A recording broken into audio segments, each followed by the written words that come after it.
Hey everyone, ready for a deep dive into something kind of mind-blowing, Yeah, we're going to be talking about identity. like who we are. Exactly. But get this, It's more flexible than we think. way more. Yeah. We're not just talking about like surface changes, Right. like a new haircut or something. This is about the core beliefs that make you you. Yeah, and the exciting part is we can choose to shift those beliefs. And it can seriously impact. It can totally change the game when it comes to like achieving your goals and living a life that you truly love. It really can. So it's pretty powerful stuff. It is. Our source material today is an article called Shift Your Identity And Everything Will Change. from a website called, Point of flight.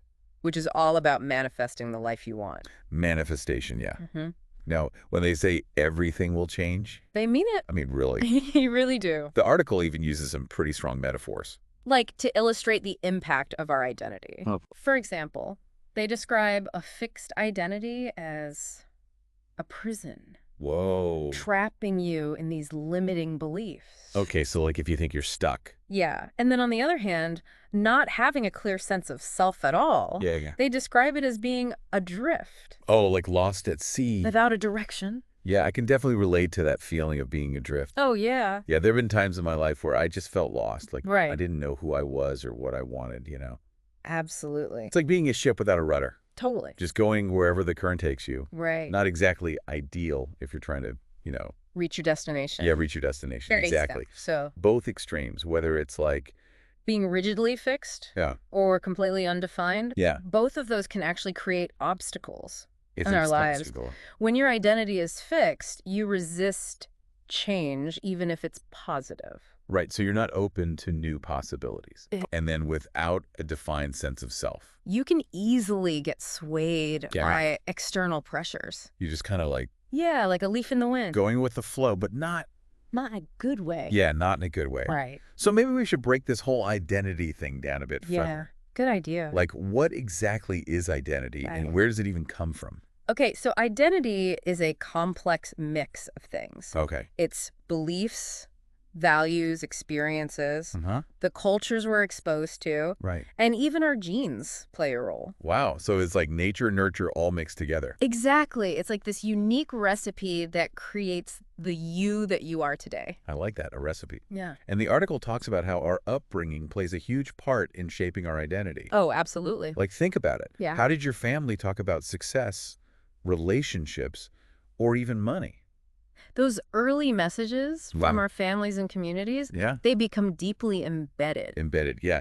in our self-concept. So it's like, even if we don't realize it. Yeah, like in psychology, Okay. we call these mental frameworks self-schemas. Self-schemas. They act like filters Oh, interesting. through which we interpret the world and make decisions. So it's like our brains are kind of pre-programmed in a way, In a way, yeah. based on those early experiences. Yeah, so like if you grew up hearing money doesn't grow on trees, Right. you might unconsciously develop a self-schema that associates money with scarcity, Oh, that makes sense. making it harder to feel abundant and attract wealth. So it's like those beliefs are actually shaping our reality. They really are. Wow, I can see how those early messages could really impact our beliefs about ourselves and what's even possible for us. Absolutely. So how does this all actually play out in our lives? Right. Like, how does our identity influence the choices we make? Okay, think of your identity as Yeah. a blueprint Oh, of yeah, decision-making. I like that, a blueprint.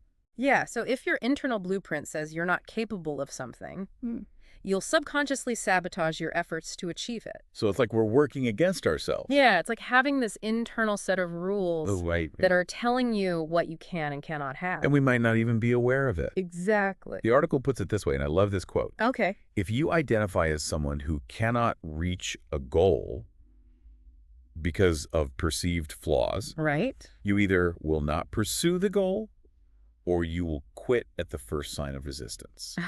It's so true. It's like we're talking ourselves out of even trying. Yeah, and that's where it gets tricky. Yeah. We get trapped in this self-fulfilling prophecy. Oh, okay. We believe we can't do something, so we don't even try. Right. And that just reinforces the belief that we're incapable. It's a vicious cycle. It really I is. see this all the time with people who have a fear of public speaking. Yeah, that's a classic example. They kind of built an identity Right. around being bad at speaking. Yep. So they avoid any opportunity to practice and get better. Right. And then when they are forced to speak in public, Yeah. they get nervous, they stumble over their words, Right. which just confirms their initial belief. Exactly. It's a classic example of how our self-schemas can limit us. But imagine if we could shift that identity Yeah. to one that says, I am a confident and engaging speaker. Right.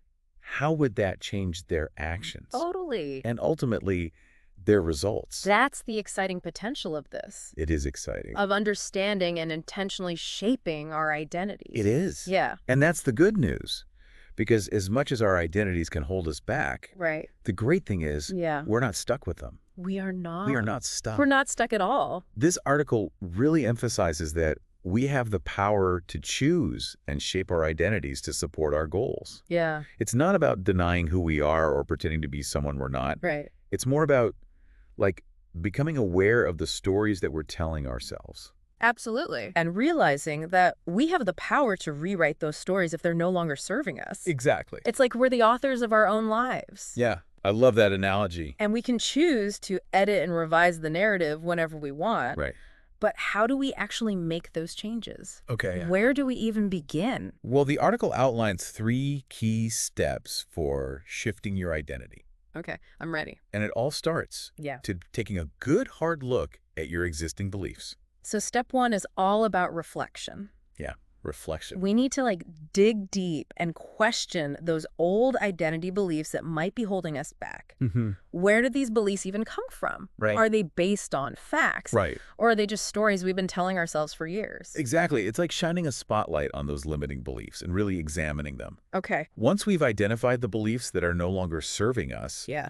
we can start to consciously create a new story about ourselves. And the article suggests some really practical tools for building this new self-concept. Oh, yeah. Things like affirmations, visualization, and journaling. Those are all powerful. They can be incredibly powerful for shifting our mindset. Yeah, think of it like training your brain Okay. to see yourself in a new light. Uh-huh. When you consistently focus on positive affirmations, visualize yourself achieving your goals, and write about your desired identity in a journal. Yeah. You're literally rewiring your brain to believe in this new version of yourself. Wow, it's powerful stuff. It is. Okay, so we've reflected on our old beliefs, Right. and we've started creating a new story. Yeah. What's next? The third step is all about persistence. Okay, persistence. It takes time and effort to truly shift those deeply ingrained patterns. Right. Our old identity will probably try to fight back, Oh, really? whispering doubts and fears in our ears. Oh, I can totally see that happening. Yeah. You decide you want to become a more confident person.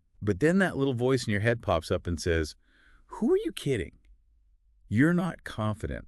Remember that time you completely froze up during that presentation? Exactly. So how do we deal with those negative thoughts and stay committed to the new identity we're creating?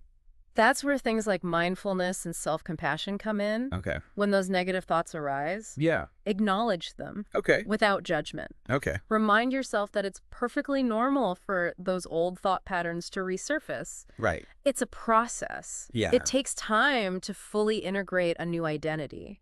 The article also mentions the importance of our environment Oh, absolutely. and the people that we surround ourselves with. That's a crucial point. Yeah. It's so much easier to shift your identity when you have a supportive network of people who believe in you Right. and encourage your growth. Yeah.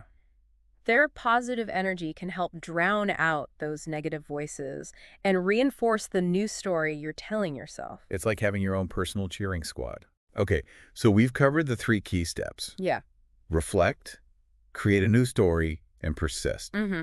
It sounds pretty straightforward in theory, Right. but I imagine it can be challenging to put into practice. It can be. What advice would you give to someone who's struggling to make those shifts? One thing I always tell people is to start small. Okay, You don't have to overhaul your entire identity overnight. right. Pick one area of your life where you feel stuck or limited and focus on shifting your beliefs in that area. Okay. Maybe you want to become more assertive at work, or you want to develop healthier eating habits. Yeah. Whatever it is, Yeah. start by identifying the limiting beliefs that are holding you back, and then consciously choose to replace them with more empowering ones. I think it's also important to remember that shifting your identity is an ongoing process. It is. It's not like you flip a switch and Right. suddenly become a completely new person. Right. There will be ups and downs, Absolutely. and there will be times when you fall back into old patterns. It's Yeah. normal. The key is to be patient with yourself. Yeah. Keep practicing those new beliefs and behaviors, Mm-hmm. and celebrate the progress you make along the way. Yeah. Yeah, it's like learning any new skill, right? It is. It takes practice and repetition to Absolutely. become proficient. Mhm. But the more you practice, the easier it becomes. For sure. And eventually, that new way of thinking and being, Mm. it just kind of becomes second nature. It really does. So I guess even small shifts in our identity Right. can have this ripple effect Yeah. throughout our entire lives. Absolutely. So if there's even just one area where you're feeling like, Stuck. yeah, stuck or unfulfilled, It's worth examining those underlying identity beliefs that might be contributing to that feeling. that's really good advice. Yeah. This has been such a fascinating conversation. I feel like we've only just scratched the surface of this topic. Oh, for sure. There's always more to explore when it comes to Right. personal growth and transformation. Yeah. And the great thing is there are so many resources available to help you on your journey. Speaking of resources, Yes. our source material today, the article, Shift Your Identity and Everything Will Change, Mm-hmm. from the website A Point of Light, Mm-hmm. offers some really practical tips and techniques. It does. I highly recommend checking it out. Yes, definitely check out A Point of Light. They have tons of great resources They do. on personal growth and manifestation. In fact, they even offer a 21-day program Oh, wow. called Transcendence Okay. that guides you through the process of Cool. transforming your identity step by step. That could be a great next step. Yeah, for anyone who's ready to dive deeper into this work. Yeah, it's amazing to think that by simply shifting our beliefs about ourselves, Right. we can unlock these entirely new possibilities in our lives. Yeah, it's like we're breaking free Yeah, from invisible chains that have been holding us back. it is powerful stuff. It is. So what's the biggest takeaway you want our listeners to walk away with today? If there's one thing I hope you remember from this deep dive, Yeah. it's this. You are not defined by your past experiences, Okay. the labels that others may have put on you, Huh. or even the stories you've been telling yourself for years. Yeah. You have the power to choose who you want to be Wow. and to create a life that reflects your authentic self. I love that. Yeah. Beautifully said. And remember, it's never too late to rewrite your story and step into the most empowered version of yourself. That's right. Thanks for joining us on this deep dive into the fascinating world of identity. It was my pleasure. We'll see you next time.